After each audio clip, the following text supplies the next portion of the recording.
Mind is very simple for me, because if you take away your attention, it just dies. California may be beautiful, but people can be in hell, isn't it?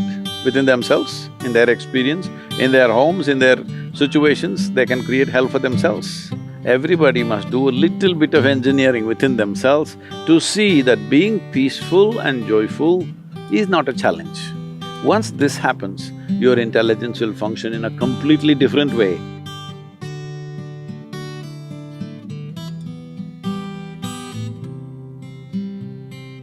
Namaskaram, Aubrey.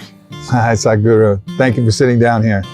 So I want to jump right in, and there's a quote from Yogananda. He says, "You can control a mad elephant, you can walk in water and live in fire, but control of the mind is better and more difficult." And I've certainly found that for myself. I spend so much time wrestling with my mind, I hardly have the energy to dance with life. Why is it so hard for us to manage our mind as people? I have no such problem because I lost it long time ago. When you don't have it, then you don't have to control it, you know. Because it's a very impaired notion that people think intelligence is somewhere here. This is a living cosmos. It's an intelligent cosmos. We are just tiny, one tiny product, minuscule product. And now we think we have so much intelligence and we have to control it, manipulate it, use it. I have no such issues, I gave it up long time ago. So, mad elephant I wouldn't want to control because I've seen them, what they can do. Mind is very simple for me, because if you take away your attention, it just dies. If you keep your attention and try to control it, that's crazy. So, why is human mind an issue? Your mind is just an antenna, not the source of intelligence. Intelligence is everywhere. Unfortunately, people who are deprived of basic ease in their life have described the source of creation, or they say God is peace. Those who are deprived of love in their life, they say God is love. Those who have fallen in their lives, they say God is compassion. But if you're none of these, but you understand the idea of God has entered human mind only because before you and me came, there was so much creation. We know we didn't make it. So, when we cannot figure who made all this, somebody makes up a simple story, there is one big man sitting up there who makes all this. Well, today women are arguing, why can't it be a woman? This argument is going on everywhere, different things. I must tell you this. In some of the southern churches, these arguments going on.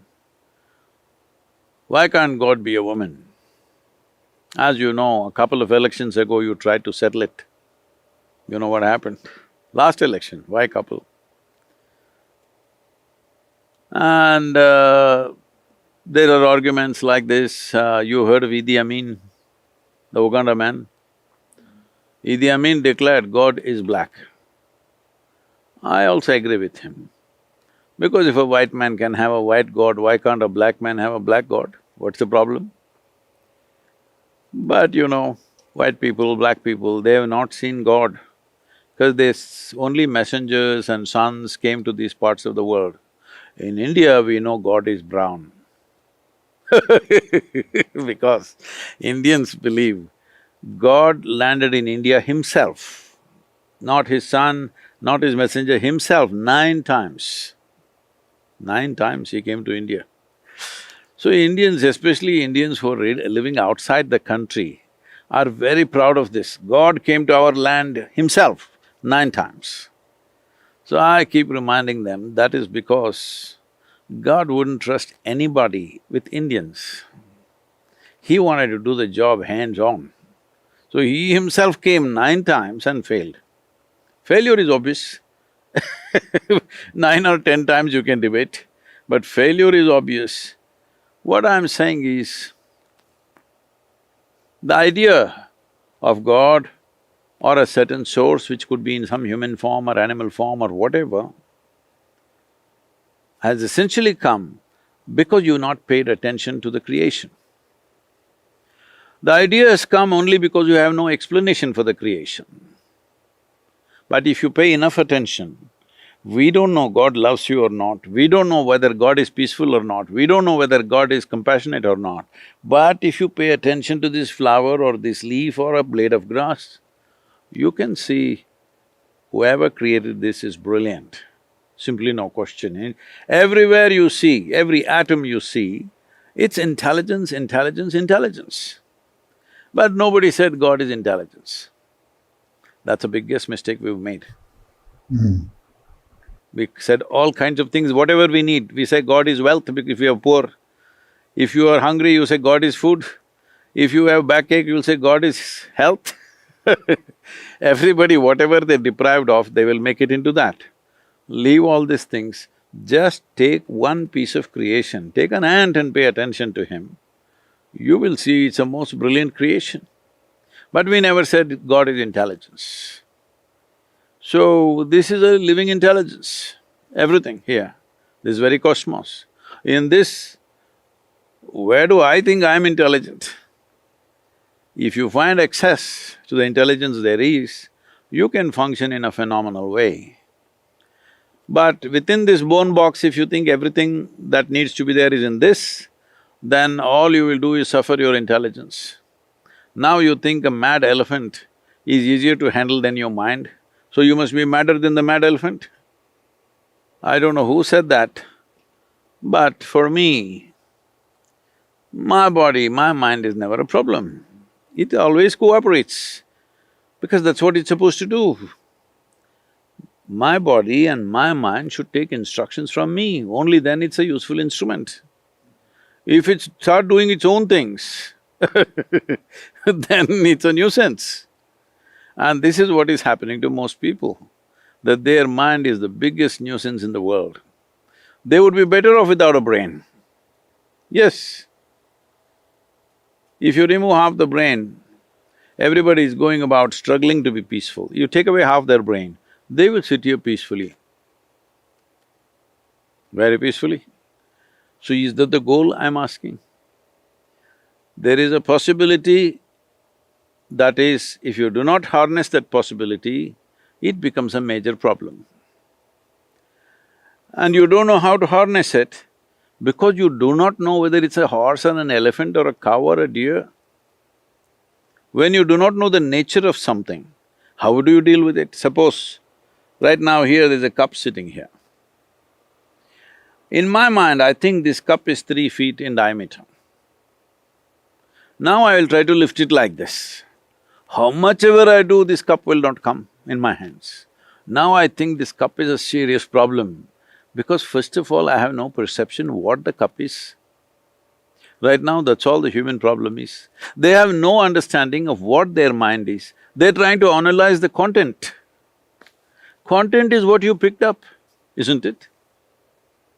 Content is what you picked up in terms of life's experiences. This content is of no use. You can distance yourself from it very effortlessly. The problem is the nature of the mind. How does it function? What is the basis of its existence? If you do not comprehend the nature of the mind, well, it feels like a mad elephant, why not? And you believe you can handle a mad elephant? Then you've not seen one, I've seen. One, oh, you don't want to be anywhere there. When an elephant goes mad, when it goes amok, oh, you don't want to be there anywhere in 1 kilometer.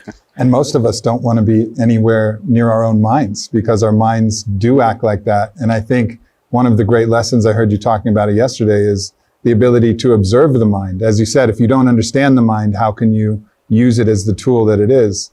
But the distance that's necessary to actually observe it.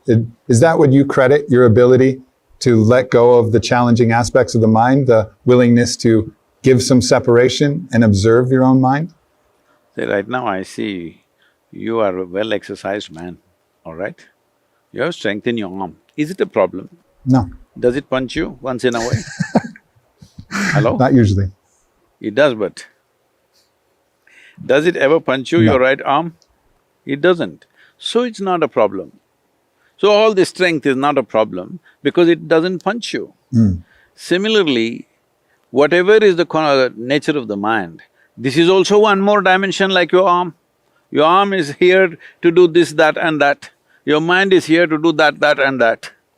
But now it punches you. So there must be something wrong with the relationship, isn't it? Yes. That's what we need to look at. Nothing wrong with the mind. We are not holding it right. When I say holding it right, if I ask you a simple question, would you like your mind to be sharp or blunt? Sharp. Sharp. So now I will give you a very sharp knife, very sharp one. I must tell you this. We were trekking in Tibet. So I'm staying in a tent and I'm doing some work, I'm writing something. Somebody else there is cutting an apple with one of those, those new porcelain knives. So another person who is there in the tent says, "Be careful, it's a very sharp knife." This irritates me because I call something a knife only if it's sharp. If it's a child, if you're 5, 7, 8-year-old child, yes. This is a grown-up man. You don't tell him it's a sharp knife. Then I just look at it and then I continue my work. Again another 2 minutes, again they say, "Be careful, it's a very sharp knife." I said, "Come on, leave him alone." He's a grown-up man, he doesn't know knife is sharp. What is the problem? Is it such a complicated instrument he cannot handle it? He said, "No, Sadhguru, it's a very sharp knife." I said, "God damn it, I call something a knife only if it's sharp. If it's not sharp, throw the damn thing, it's not a knife." And then I continue to work and this person whispers to that person, "Be careful, it's very sharp."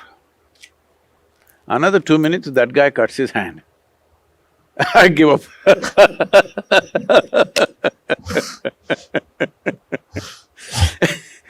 So I'm saying, you want your mind to be sharp. So if I give you a sharp instrument, you must know how to hold it, isn't it? Gotta know where the handle is. If you do not know which is the handle, which is the blade, if you hold the blade tight, of course it'll hurt. This is the only problem with the mind. You're holding it from the wrong end. So for those of us, I've studied the mind, I've gone through many practices, I've tried to figure out where the handle is. And usually, a lot of times I can hold the handle, but sometimes I find myself and there's blood on my hand because I'm holding the blade before I even realize that I grabbed the blade. I wake up in the morning and I feel anxiety in my chest because I feel like I must do something more and there's something more I need to do. And I'm just burning with this anxiety. And I know that's just my mind. It doesn't help me, but still I can't find the handle again. What is the advice you give people like me who are trying their best to find the handle of their own mind, but keep finding the blade? They're trying their best through what means? They're using their mind to find their mind. It is like you hire the local crook as a policeman. I think a lot of times it's happened in LA. You hire the local criminal as the police in charge. Oh, you will see, crime will happen smoothly without any problems, Right. isn't it? Right. So that's all that's happening for most people. Crime is happening smoothly to a point where doctors are telling them anxiety is normal. It happens to everybody. I'm also anxious, I'm also popping pills, you also pop pills. Otherwise, they will make, hallucinogenic drugs legal because it helps. See, if you fall asleep, it helps, isn't it? If you get intoxicated, it helps. I'm saying the further advancement of that is, if you fall dead, it helps. That's why they say rest in peace, because they know that guy never rested all his life. So where is the handle? See, we are looking at this with a certain limitation. Right now, there is something called an intellect. That is the thing that you want it to be sharp, because it's a survival instrument. Without your intellect, you cannot survive in this world. An intellect functions only from the data that you receive from the five sense organs of seeing, hearing, smelling, tasting and touching. Beyond that, it cannot function. If I wipe out all your memory right now, even if you have a sharp intellect, still you won't know nothing. You can't do nothing because your intellect is like your computer without data. Suppose no data on your computer, it may be a supercomputer, blank. That is the nature of your intellect. It only functions from its data, but it must be sharp. Now, is it okay? Can we go into this in detail? Yes, please. So in yoga, we look at human mind as 16 parts. But today, considering the time, we'll make it into 4 segments. These are called buddhi, ahankara, manas and chitta. Buddhi means the intellect. Ahankara means identity. Manas means a silo of information. There are 8 different forms of memory here. There is conscious memory, there is unconscious memory, there is articulate memory, there is inarticulate memory, there is genetic memory, there is evolutionary memory, there is elementary memory. Like this, various dimensions of memories are built into us. See, right now, there is evolutionary memory in you that you're a human being. And that's why the body has constructed itself like this. Suppose somewhere here your DNA forgets, then this may become a buffalo. Yes, evolutionary memory, do what you want, you cannot confuse it. It is so on the thing. 10 generations ago, how your great-great-great-great-grandfather looked like, do you remember? No. No. But his nose is sitting on your face. Yes. Your body absolutely remembers. 1,000,000 years ago, how your forefathers were. Even the texture of the skin, it remembers. So what you're calling as myself is a product of very complex memories of evolutionary, genetic, karmic, various types of memories. So all these memories together are providing data for your intellect to function in a certain way, to figure out how to use this memory for this situation, all right? But there is a dimension between this manas and buddhi, between the silo of memory and the sharp knife in the front that you call as your intellect. Between this, there is a hand that holds it, which is the identity. How you identify yourself, with what you identify yourself, that is how your intellect will interpret the memory. See, right now you get identified, let's say, with your nation. Now for this nation, I'm willing to live, I'm willing to die, all right? Or you identified with your race. You're willing to die, I'm willing to kill, willing to whatever, you know. Whatever your identity is, your intelligence will function only that way. See, people won't understand when somebody thinks something is absolutely right and you think this is the dumbest thing, because the identity is like that, isn't it? It's always telling stories. No, it is the identification. See, right from your childhood, the identification has been built of your gender, of your race, of your religion, of your nationality, of your ethnicity, and individually so many other things that each individual will do to themselves, of their education, of their social status, of whatever else. Right now your teacher is saying, for the good of all. What this is about, just because you say it, all are not going to be good, but within yourself, you want to make your identity with everybody. Correct. You want to make your identity as large as possible. That's the idea. We would like to make this identity cosmic, but we don't know where is cosmos, so at least make it global. Because now if your identity is like this, your memory, your intelligence together will combine and try to address everything from a larger identity. Everything that you call as evil, everything that you call as crime, everything you call as corruption is essentially limited identification, isn't it? Yes. I'm fighting for my country and I'm willing to kill you. I don't know who the hell you are, but I'll kill you. This is the whole thing, isn't it? Because I'm identified with my country. And what is my country? Somebody drew a map and told me, this is your country, this is you, only this way you're you, otherwise you're not you. So I'm so strongly identified with my country, I'm willing to kill the whole world for the sake of my country, or my community, or my family, or myself. If it's myself, people will say, see, he's a selfish man. If he's family, in America it's very appreciated, in India it's seen as corruption. I will fight for my family, in America it's a good quality. I'll fight for my community, is a good thing for somewhere else. I'll fight for my nation is largely good almost everywhere in the world. But if your identity is beyond all these limited identifications, then your intelligence will function in a completely different way. So this hand which holds the knife and which is rooted in the memory, this is not taken care of in modern societies. We are all standing up and singing national anthems. Well, I started writing a global anthem almost 10 years ago. I announced this in the economic forum and I said we should do a global anthem. Why are children not learning a global anthem? Okay, they can sing their national anthem, but they must… every child in the school all over the world must sing a global anthem, identifying with the planet, identifying with humanity and every other life on this planet. Because only then their intelligence will work for everybody's good. Otherwise, at any cost, I want to be good, I don't care what the hell happens to you. I will not, because my identity is like this. Don't think they're good people, bad people. They're just identified with that. So there is good and bad, it just depends on what we are identified with.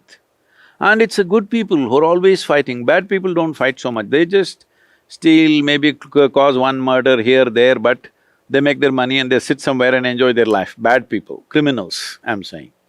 Good people, it is a good Indian who is willing to fight with a good Pakistani. It's a good Christian fighting with a good Muslim. It's a good American fighting with almost anybody. Just everybody's fighting because they're good.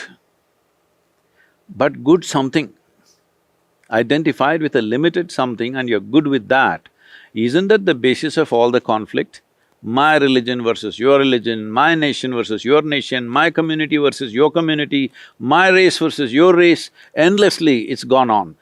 The whole problem of everything is limited identity.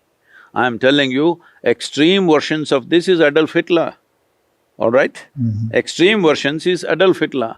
But just look around and see, there are a whole lot of them around you, but only thing is they're not as powerful as him, fortunately. Yes or no? Yes. Limited identity means naturally you are going to do something else to somebody else, because your identification is like that. So in India, as part of the yogic culture, this was the thing in the past, not anymore. 0 to 12 years of age, a child should just eat well, play, sleep well, that's all, no teaching. At 12, education begins. Before he starts his education, because education is seen as a huge empowerment, before he starts education, he must shift his identity to a global or cosmic identity. First thing is aham brahmasmi, that means I'm everything. Not this or that, I'm everything in the universe is me. Without taking that step, without that initiation, there is no education, because education is empowerment. See, today tell me, are educated people causing more damage to this planet or uneducated people causing more damage to this planet? Educated. Educated people, because they're empowered, isn't it? Empowered, but their identifications are limited. They have no identity with other creatures on this planet, so they're just obliterating them altogether. And they don't even think they're doing anything wrong, all right? They don't think they're doing anything wrong because they're doing good things. So that is how identity is, and that's how important it is, and we've just not taken care of that in modern societies. The whole world would be radically different if people were taught that story Yes. about their identity from early on. But unfortunately, as you said, we're not taught that story. And many of us have to find it on our own. We have to, through our own spiritual practice, experience that feeling where it is not me in that tree, it is us. And we're both the same, although articulated and expressed and manifested differently. But ultimately, you get to this sense of unicity, this felt sense. And then you can forget it, but at least somewhere you know it. Somewhere I know that we're all the same person living a different life. Somewhere I know that I'm made up of those plants and those animals and this sky and that water and the same thing that feeds the grass. I know it. Sometimes I forget, but at least I know it. So how, if people haven't experienced it for themselves, how can they find that felt sense of unicity, that felt sense of connection to everything? See, definitely in California, you've heard the word yoga. Yoga. The word yoga does not mean twisting and turning and looking like a leftover noodle, you know. Yoga means union. What are you trying to unite? It is not that you're trying to unite anything. It is anyway one. It is only a realization. This is why we use the word realization. Realization is not an achievement. Realization is not some kind of an attainment. Realization is not an invention. Realization is just that something that was always here, you missed it all the time, suddenly you saw it one day. It's like one day you saw you have two hands. How fun is that? And suddenly you have two hands. You realize, but you never saw all your life that you had two hands. So realization is not about going somewhere, it's about seeing what is there. Why is it that we are not seeing? Essentially, simply because people do not know the distinction between what is their psychological drama and what is the existential reality. See, your psychological reality is something that you're cooking up all the time. Existentially, what is there is there. When you do not know the distinction, what are you making up in your mind and what is the reality? When you start enjoying or suffering your psychological reality, then the trouble begins, because now you start a drama and you forget it's a drama. Now you become so much a part of the drama, you suffer in the drama, you do this, you do that, you cry, you laugh. This is what is the problem. You're misunderstanding your thought and emotion as life.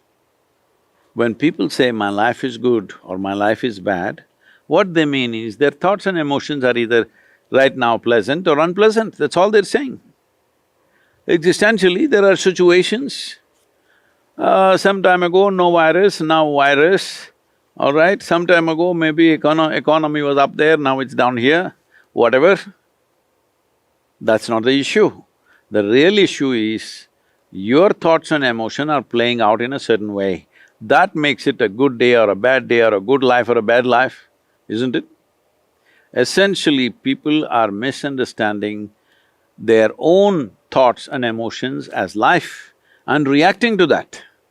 Now there is no time for union because you have become a separate cubicle of your own. You're a small bubble who always feel threatened and oppressed by such a large existence, because you just sit here and really think about this. And this tiny mud ball of a planet, you're sitting here, huh? You're a strong man, but if you look at it, in this cosmos, you are a microbe, not even a microbe. Perspective. So, if you look like this intellectually, you'll get terrified.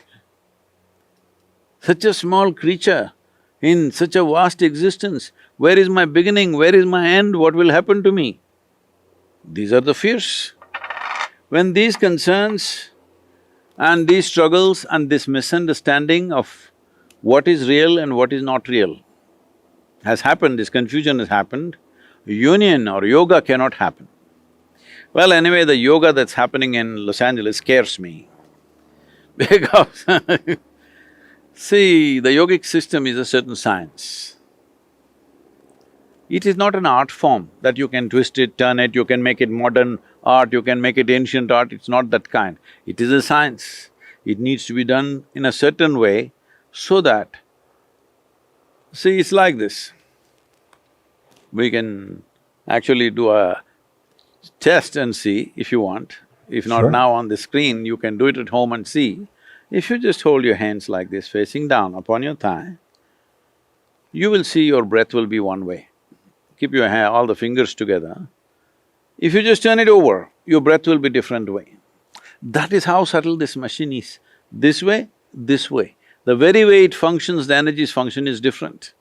When it is so subtle, if you observe yourself in 24 hours' time, how much of this everybody is doing without knowing why they're doing what they're doing. They do all this and now they're expecting to be peaceful. Life doesn't work like that. If you do not understand how this functions and randomly you function, then you're always looking for a good deal in your life. Good deal in terms of relationships, good deal in terms of finances, good deal in terms of social relationships, good deal in terms of world around us. You can have as many good deals as you want. But if this is like this, you can go sit in heaven and still suffer, all right? I've been there. I've been in the most beautiful place, but I brought me to that beautiful place, and the me that I brought to that beautiful place was in turmoil. And so the beautiful place didn't exist because I wasn't able to see it, I wasn't able to be there. Maybe intellectually I knew that I was in a beautiful place, but I wasn't there in that place. And that's the challenge of being a human in this existence that hasn't been taught from an early age where the handle is, how to observe the self, how to understand the mind, how to use the intellect to our advantage, how to identify in a broader landscape than just the small self that we're taught to identify with. But I understand and I have, certain compassion for people like myself who find themselves in that situation, absolutely. But what I want to ask from there is the sense of preference, the thing that this feels good, this weather feels good, this type of relationship feels good, making money feels better than poverty. You have a desire, something that you're craving, and then you'll have a fear, something that you're avoiding. And that seems to be a prison, the prison of preference. How do you, even if you're identifying broader than yourself, you still feel the things, it still feels hot or cold, you still feel love or not, you still have money or don't have money. How, when you're caught in that preference, the strong preference, how do you free yourself from the fear and the craving? That's why yesterday I was telling you, say, I'm always stoned. You must be always stoned, not with the stuff that's available in the marketplace. Well, this is the biggest chemical factory. If you take charge of this, you will create the right kind of chemistry. If you had a choice how to be, either blissful or miserable, what's your choice for yourself? Blissful. Blissful. What you want for your neighbor may be debatable sometimes, all right?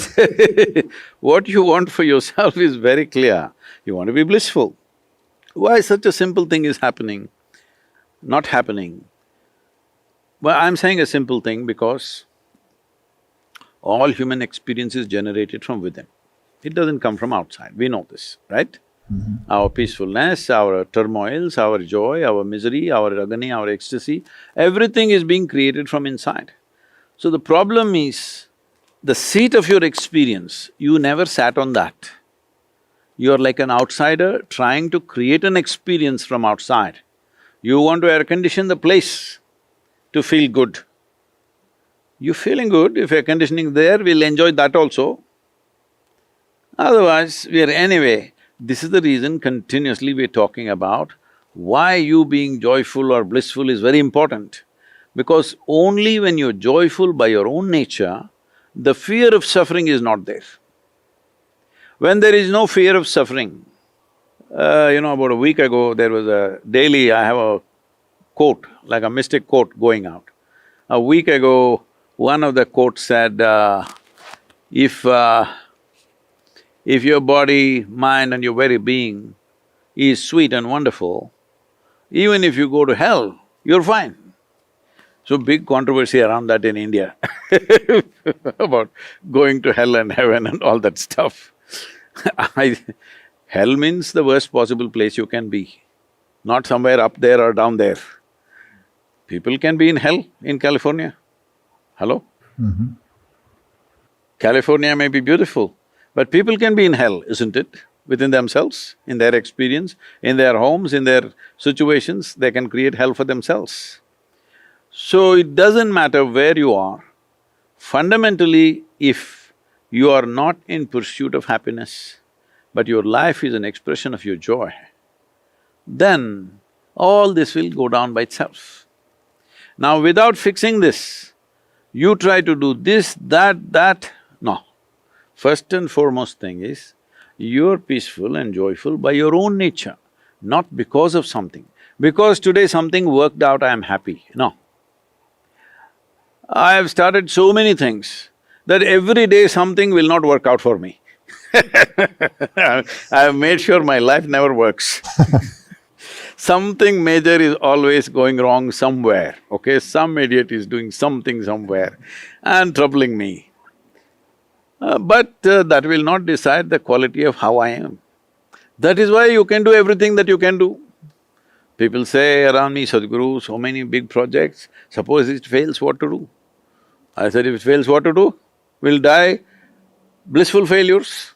If it succeeds, other people will benefit. That's all. Anyway, I will die blissfully. If we do it well and it succeeds, immense benefit will happen to people. If you fail, well, it didn't work. Anyway, it had not worked even before. But when it doesn't make a difference to you, what is success, what is failure for you? So the most important thing is this. First and foremost, everybody must do a little bit of engineering within themselves to see that being peaceful and joyful is not a challenge. Once this happens, your intelligence will function in a completely different way, because right now it's in a survival mode, always fearful, if what will happen, what will happen. What will happen means what? Will I suffer? That's a question, isn't it?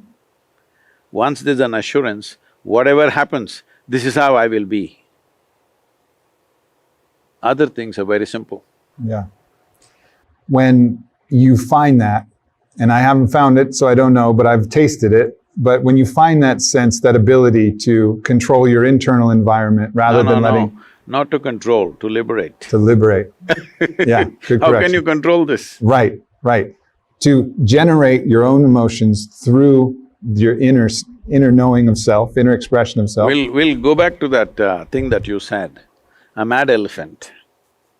See, even somebody, let's say somebody's gone mentally in a certain state, you call them mad. When you call them mad, another expression for that is also he's lost his mind. Yeah. If you lost your mind, for example, can I take you as an example? Of course.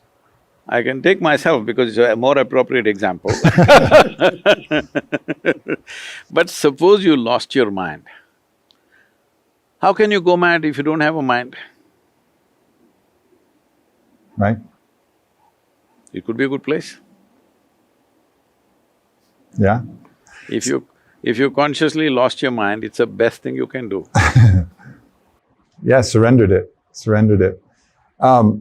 Where I was originally going is when you have that sense of joy that you can bring forward from your own self, is it difficult to generate the motivation to go out and change your reality, change the reality for other people because you're so content in the self?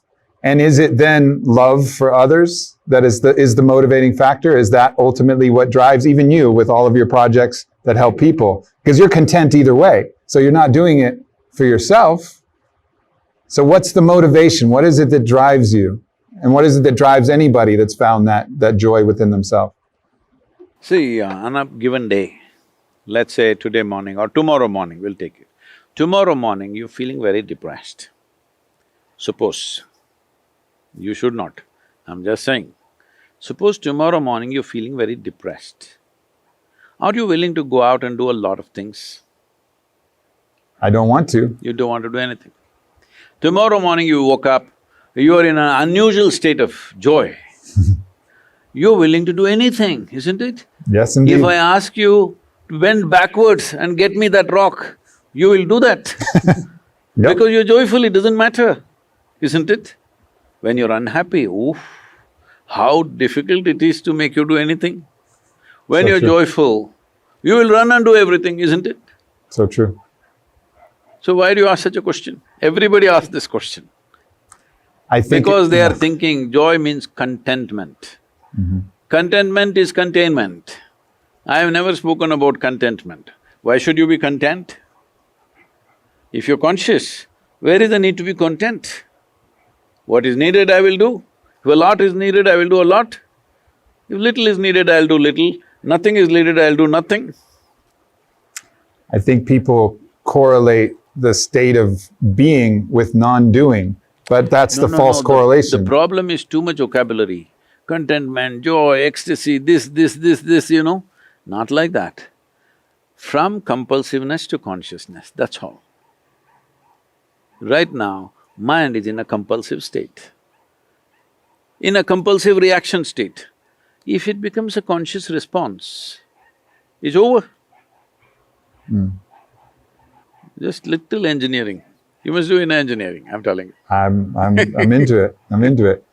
When you find that state of bliss inside yourself and you find it more regularly and you feel yourself feeling love for life, love for others, then there's a fear that can come up where you're now afraid of letting it go. You're afraid of dying because it's so good. Everything feels so good. You enjoy life so much that there's a fear of dying. Believe me, when you feel very good, you're just ready to die, actually. When you feel really blissed out, you're just ready to die. Doesn't matter what age you are, where you are. I always keep telling people around me, what do you think, when should I die? Should I die on a mountain or the ocean or here or there? Where should I do? Sadhguru, why don't talk like this, Sadhguru? I say, why can't I plan my… When I see some place that's really good, I say, this is a good place to die. He'll say, Sadhguru, why are you saying this? What's happening? Is your health okay? God damn it, everything is okay. I'm just thinking when to die, where to die. Because everything is so good, it's time to go.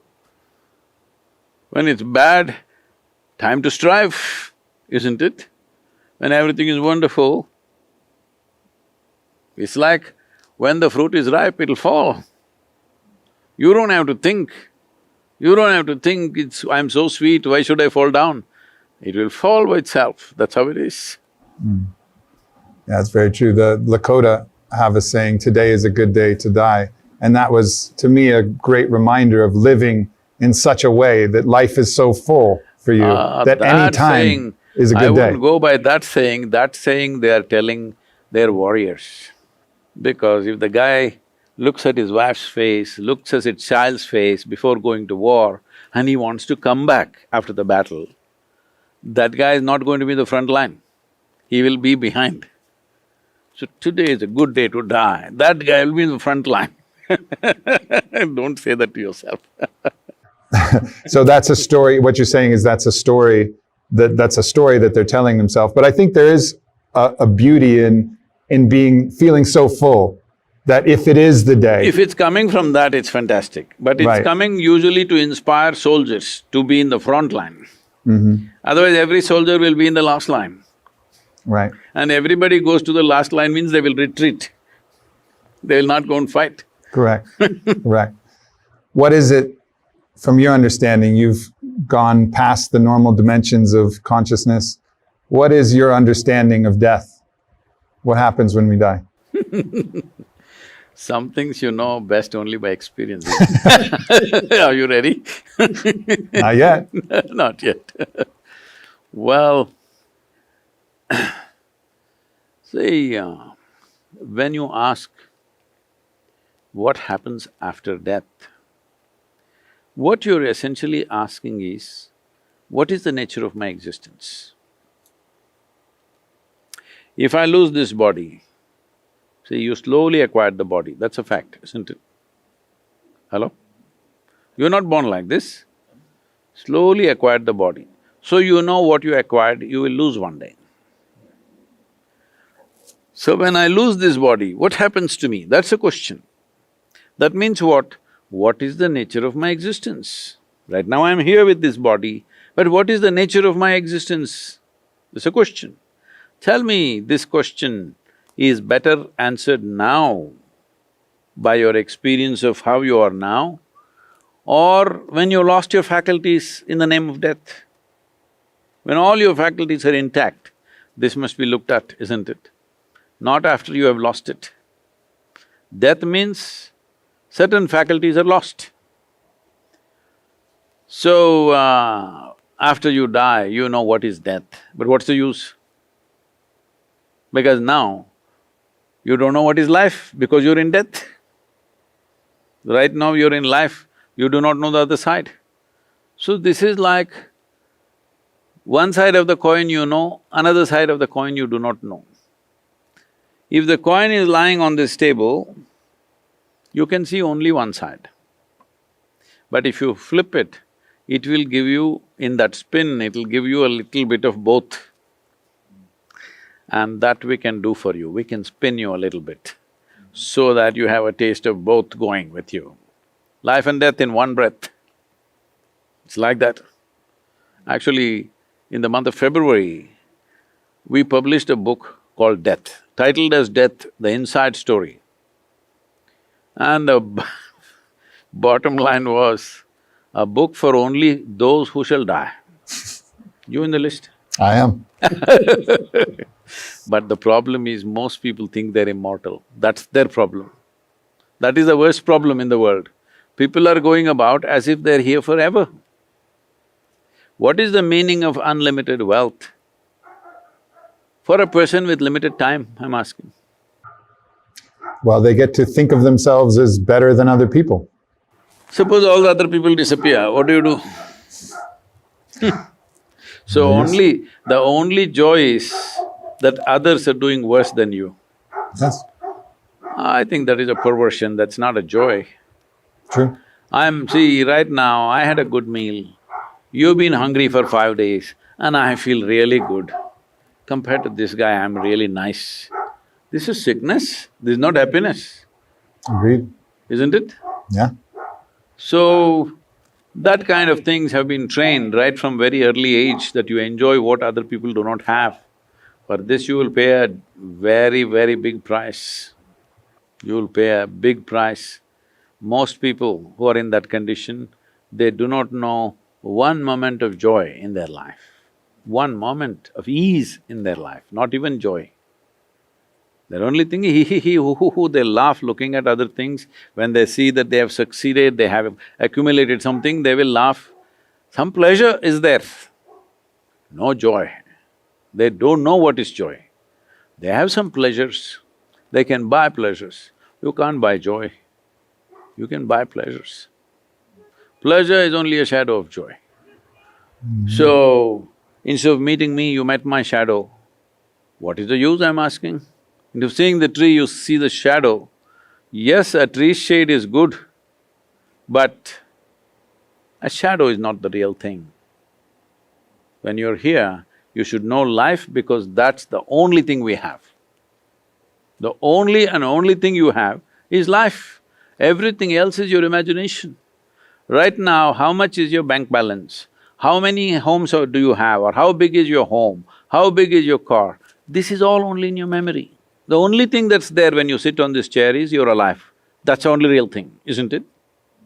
Rest is all in your memory. Suppose from here to your car park, when you're walking, you lost your memory, you don't know which car to pick. Yes, you'll see lots of these people. The question is not whether you lost your memory or not. I'm saying it's unreal. The real thing is, the only and only real thing that you have in your life is life. But life is not in people's experience. When people say, my life, you're supposed to figure out what are they talking about. They may be talking about their wife, they may be talking about their friend, they may be talking about their car, they may be talking about their job, their career, their something and something. Because they think all these accessories are life. When you misunderstand your spare tire as your car, you know what you will do? You will have to roll it and run on the street. That's why everybody is exhausted and anxious. Yes, indeed. Yes, indeed. What is your understanding of the force that we call love? Because I feel like the word love is used to mean a lot of different things, but there's a deeper, perhaps truer meaning to love. And I would love to hear your take on what love really Now is. you will make me very unpopular in California. See, it's like this. There is a longing within a human being to be something more than what you are right now. If this longing finds a very basic physical expression, we call this sexuality. Sexuality is just that, at least for one moment, what you are not becomes a part of you. Somebody who was not you becomes a part of you for some time. Well, after that you know, you're you, they're they. So this is one level of longing which is fundamentally infused into our body because it has other functions of reproduction and perpetuating the race and all this stuff. We are all here because somebody had it, otherwise we wouldn't exist. So, when you try to do yoga, physically, sexuality will happen. If this happens emotionally, if emotionally you try to include something or somebody which is not you as a part of yourself, then we call this love.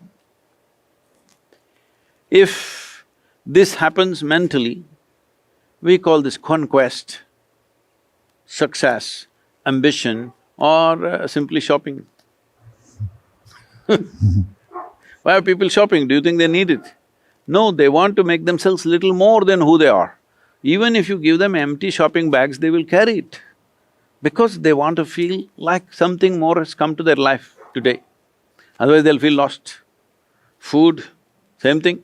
You want to be something more. Eating for nourishment is one thing, but adding more food because you want to feel like more. So this longing to be more is fundamental to every human being, it is there. Physical expression will become sexuality, emotional expression will become love, mental expression will lead to all kinds of expressions in terms of conquests of various kinds. When you give it a conscious expression, it becomes yoga, union. The difference between yoga and sexuality and shopping and conquest and love is, it's a successful process. All others give you a taste of something. All others are like, let's say you were living inside the wall, let's say you were in a prison, but they gave you a trampoline. So you jumped and jumped and jumped, you got to look beyond the wall few times, maybe every day. But you come back again and hit the trampoline and again go up. Yoga is not as exciting as a trampoline, it's like building a ladder. Slowly you build a ladder. Once you build a ladder, you're going to go across the wall. Maybe not as much fun as jumping on a trampoline, but trampoline gets you back all the time. Ladder is not like that, nothing romantic about it, but if you build it strong and climb across, you'll be the other side.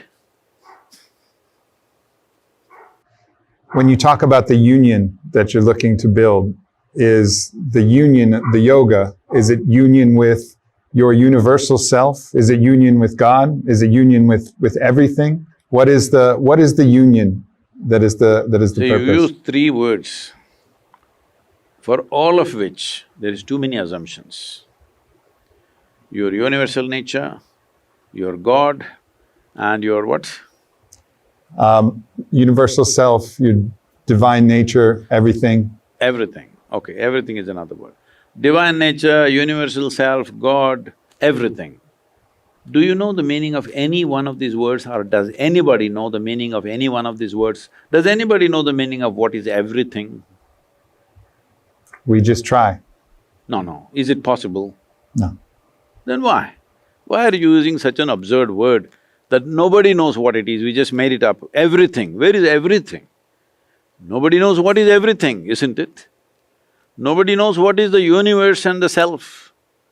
Well, nobody knows what is God also, but everybody talks about it. So I'm saying from generation to generation, we've been insincere. This is the first and most fundamental thing that every human being has to do is, what I know, I know. What I do not know, I do not know. Cutting out all this vocabulary from our mind, everything that we do not know. We know there is a tree.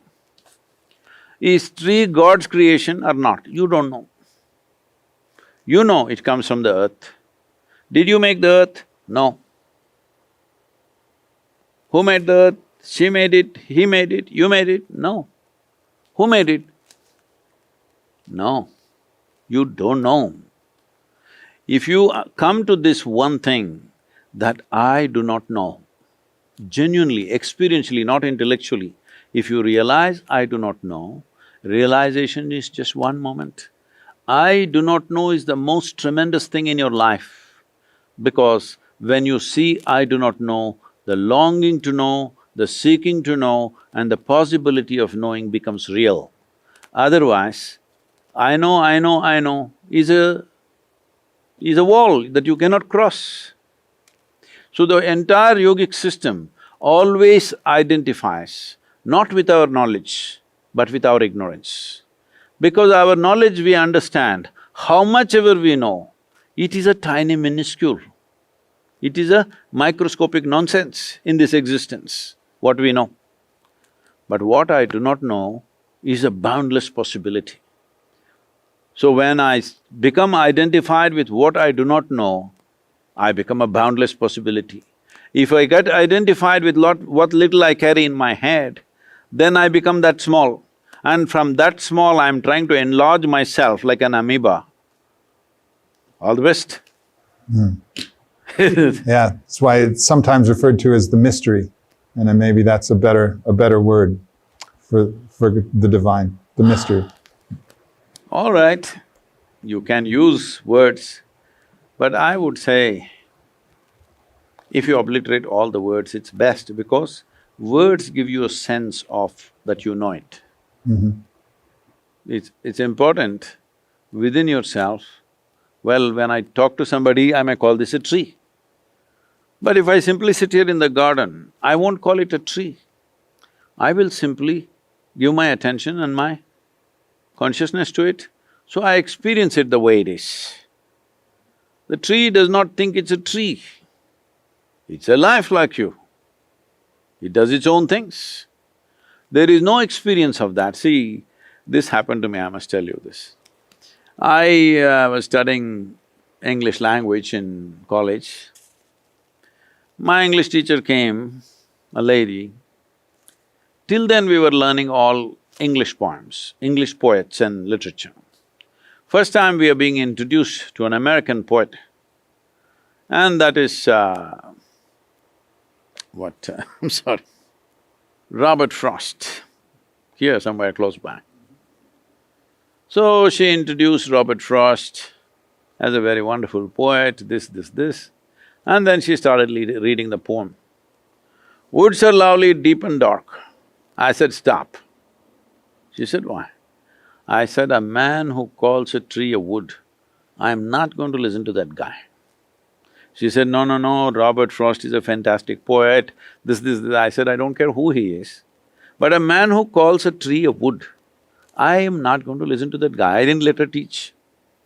After 27, 28 years, I was doing a program in Mysore city and she came to my program.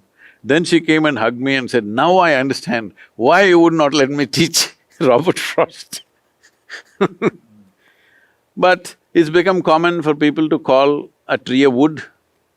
This is like if a tiger looks at you and says, breakfast is sitting on the chair. Hello? That's how he would think, isn't it? If I am a tiger, No, no, no, I'm sorry, I'm doing these two things together, tiger and woods together, this is a wrong thing. I am a lion. If I am a lion, I would look at you and think, good breakfast. I'm saying it's all right for him, he is at that level of existence. But it's not all right for you to look at a living tree and think it's wood, isn't it? Yeah. It's reducing it to a function rather than Yes. the essence of what it really is. You're not recognizing it as a life. Yeah. Yeah. Well, I appreciate you sitting down to share this wisdom with all of us. It's a lot to comprehend, and just so much gratitude for everything that you've accumulated in your life that you've been able to share with so many people. So thank you.